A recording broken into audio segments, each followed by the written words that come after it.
Olá, pessoal. Olha nós aqui de novo. Madrugada adentro. Eu queria estar considerando com vocês o capítulo 10 do livro de Hebreus. Vocês não precisam ler agora, mas depois, se vocês tiverem uma oportunidade para uma mentalização mais ampla e um entendimento mais amplo do capítulo, vocês deem uma olhada, tá? Vocês leem. Eu vou narrar para vocês de início, assim, sem ler todo o capítulo, mas mencionando do que ele trata. Então, o capítulo 10 ele começa com o título Sacrifícios Insuficientes. Então, estaria sendo relatado aqui, inicialmente, os sacrifícios, aquelas situações, aqueles serviços, aquela adoração a Deus que eram prestados de forma ineficientes, de forma capenga, que é o que você nunca tem que fazer nada para Deus desse jeito, de uma forma deficiente, de uma forma capenga. A partir ali do versículo 19, ele tem um outro subtítulo, tá? Que é a exortação, a ousadia e a santidade. Ou seja, ele fala inicialmente de um serviço prestado para Deus de uma forma capenga, né? De uma forma ineficiente, e depois ele te exorta para que você seja ousado e pratique a santidade. Então vocês veem que não tem nada a ver. O que falta no homem e mulher de Deus? Falta ousadia. Falta ousadia. O que sobra no ímpio, o que sobra naqueles que são filhos do diabo, a ousadia. E é o que o crente precisa ter se ele quiser tomar posse das promessas, as mais de 8.000 promessas que estão na palavra de Deus. Tá ok? Então, dessa forma, deve-se ser considerado ao se estudar a Bíblia e não ficar se pegando versículos soltos, só aquelas partes bonitas, levando as pessoas a ficarem delirando, ficarem pisando em ovos, pensando que tudo é uma maravilha, falando só essas coisas, porque isso é o resultado, as maravilhas é o resultado do cumprimento das promessas de Deus na sua vida. Mas na palavra de Deus, nada consta que Deus inicia. É você que tem que iniciar, é você que provoca, é você que toma as atitudes e Deus responde, nunca ao contrário. O que eventualmente pode acontecer ao contrário é Deus fazer milagres, né? Quantas situações não acontecem talvez no seu dia a dia em que aconteceu um milagre e você nem percebeu. Você nem percebeu alguma coisa que poderia ter te acidentado, ter ceifado tua vida e você nem percebeu. A maioria das vezes nós nem percebemos. Então Deus, ele só faz isso, milagres, no nosso modesto entender. Agora, ele te dá o Espírito Santo e é você quem realiza as coisas mediante ação. Deus é só reação. Você age e ele responde. Você não age e ele não responde. Porque se fosse assim, simplesmente agir, simplesmente orar, né? E ficar esperando, então você oraria e ficaria aí dentro de casa, em cima da cama. Faça isso que você vai morrer de fome. É por isso que a palavra chama oração. É um misto de orar mais agir. Oração. É uma palavra dinâmica. É uma situação dinâmica de vida que você vive. Então ele retrata tudo isso, depois ele exorta você à ousadia e à santidade, como eu disse, a partir do do versículo 19 do capítulo 10 de Hebreus, e lá no 36, você vai encontrar o feixe daquilo que Deus quer dizer para você hoje, nesse momento, que Ele quer dizer para você agora. Então, o versículo 36 diz: porque necessitais de paciência, para que depois de haver desfeito a vontade de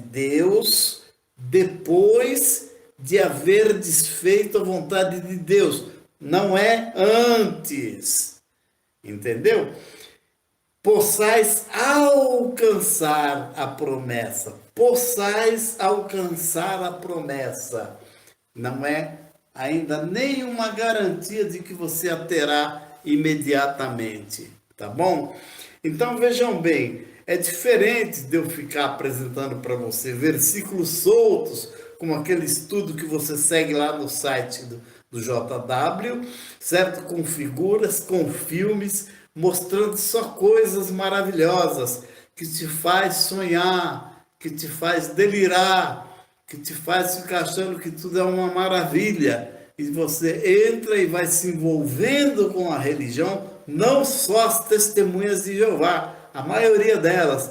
Você vai se envolvendo e você não vê acontecer, mas você já está lá dentro, já perdeu 1, 2, 10 anos lá dentro, então você fica lá e não vê nada acontecer na sua vida, porque não lhe é ensinado a agir. Tá ok? Agir. E qual é a ação que você vê nesse povo? Nas testemunhas de Jeová é a pior das ações, que é esse negócio de ficar batendo nas portas das casas em sistema de revezamento, de forma que eu já expliquei aqui, se somar num mês, não dá 24, 30 horas de serviço, o que significa um dia em 30. É isso que você tem a coragem de oferecer para um Deus tão grande? Em 30 dias você consegue oferecer um dia? Se somar todas as horas que você vai em reunião e trabalha, e se você for ancião e tem cargo, digamos, 2 dias, você não tem vergonha não de oferecer isso para Deus? Que Deus mendigo é esse? Então, gente, a palavra de Deus é para ser mostrada, que as coisas, elas vêm através da luta, através da sua ação. A nossa vitória é certa, mas nós temos que ter ação. Senão vai ficar numa coisa teórica, uma fé teórica. Você lê, estuda, repete, passa anos repetindo aquilo e na sua vida você não vê nada. E é o que você vê na maioria das pessoas que se dizem servos de Deus. Caindo aos pedaços, capengas. Não é isso que Deus quer. Não é isso que Deus quer. E não é Ele que tem culpa. É você que envergonha Ele pela sua inação. Essa é que é a verdade. Veja bem, como eu li para vocês ali no 36, ele termina assim: com efeito tendes necessidade de perseverança, para que, havendo feito a vontade de Deus, alcanceis a promessa. Você veja que em tudo aqui, você verifica a ação da sua parte, esforço da sua parte. Eu não fico só pegando aqui o pedacinho, alcanceis a promessa, sem te mostrar o que tem antes. E é esse engodo que você não pode cair nos estudos bíblicos das religiões, notadamente das testemunhas de Jeová. Eles te prendem nas coisas bonitinhas do texto, mas não te mostram antes nem depois o que você vai ter que fazer. Depois eles te convencem que você nem isso precisa fazer. É só você obedecer cegamente, sem discutir. Então, gente, está evidente.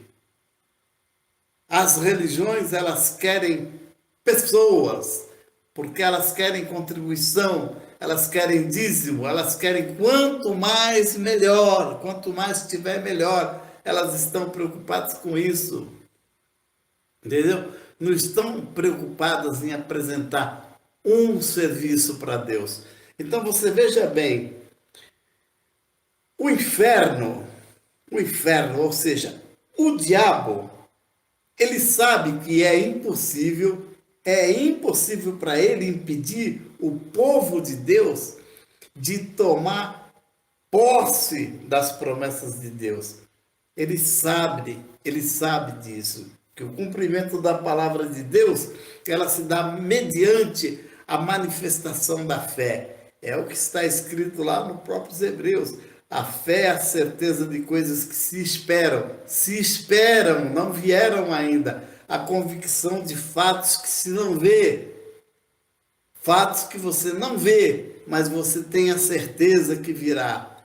É assim a fé. E nós vivemos exclusivamente pela fé, mas temos que ter ações.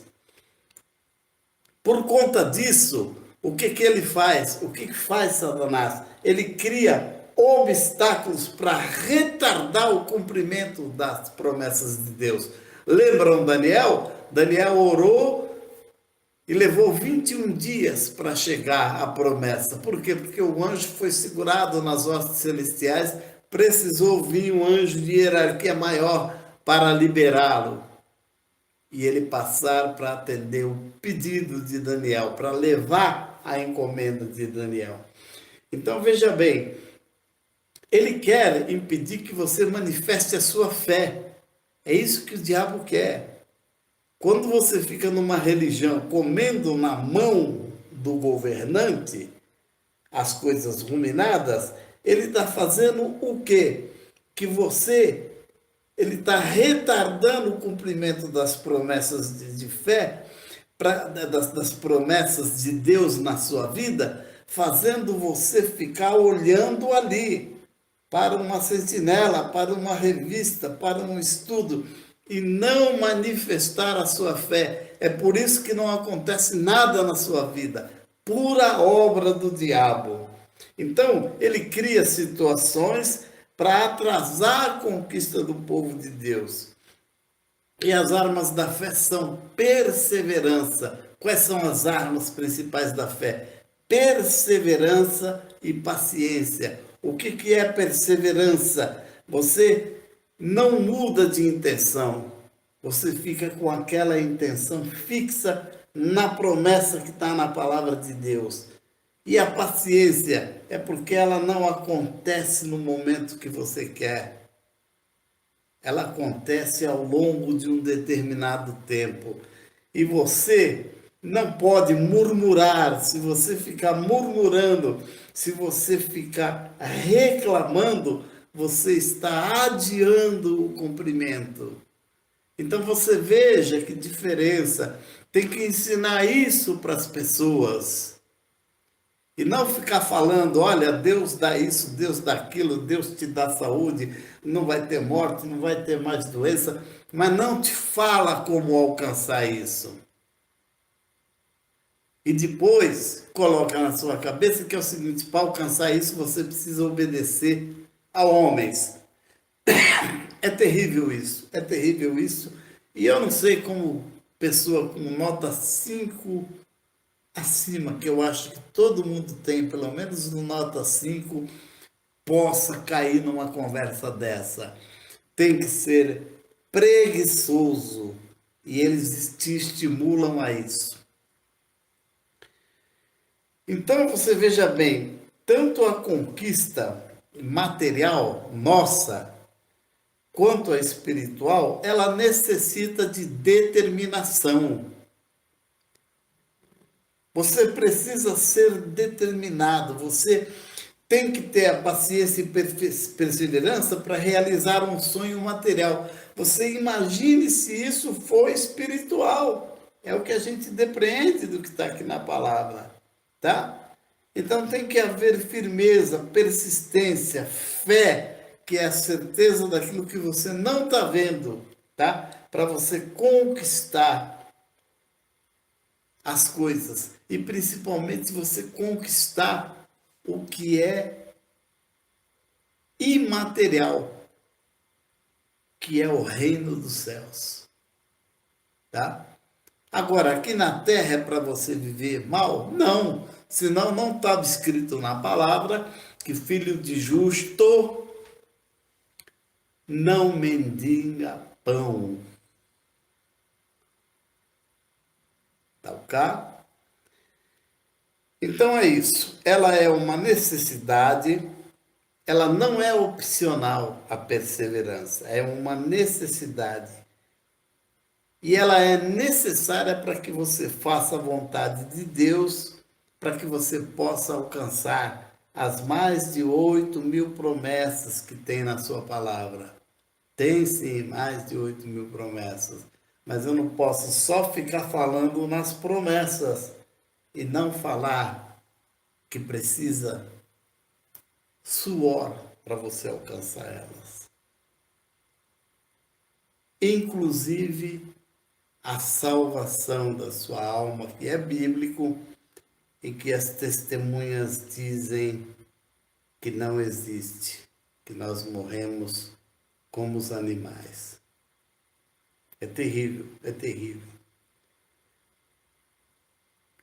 Em Mateus 24, 13, finalizando, o que Jesus disse?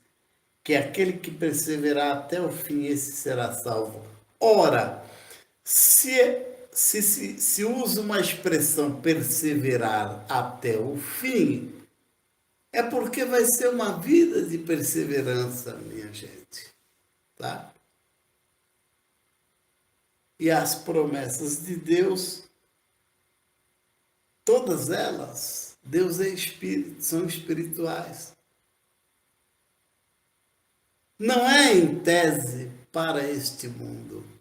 Mas não quer dizer que neste mundo você tenha que viver mal. A religião que está pregando isso, ela não é de Deus. Tá? Você tem que viver, sim, bem e glorificar que a sua vida próspera em todos os sentidos, você glorificar o nome de Deus. E para isso, finalizando, uma das coisas que você precisa saber é aprender, é a usar os degraus, as dificuldades que você encontra como degraus para que você venha a alcançar a conquista das promessas. Tá ok? É o famoso: se te darem um limão, façam uma limonada e não murmure. Por hoje nós ficamos por aqui. Até a próxima oportunidade.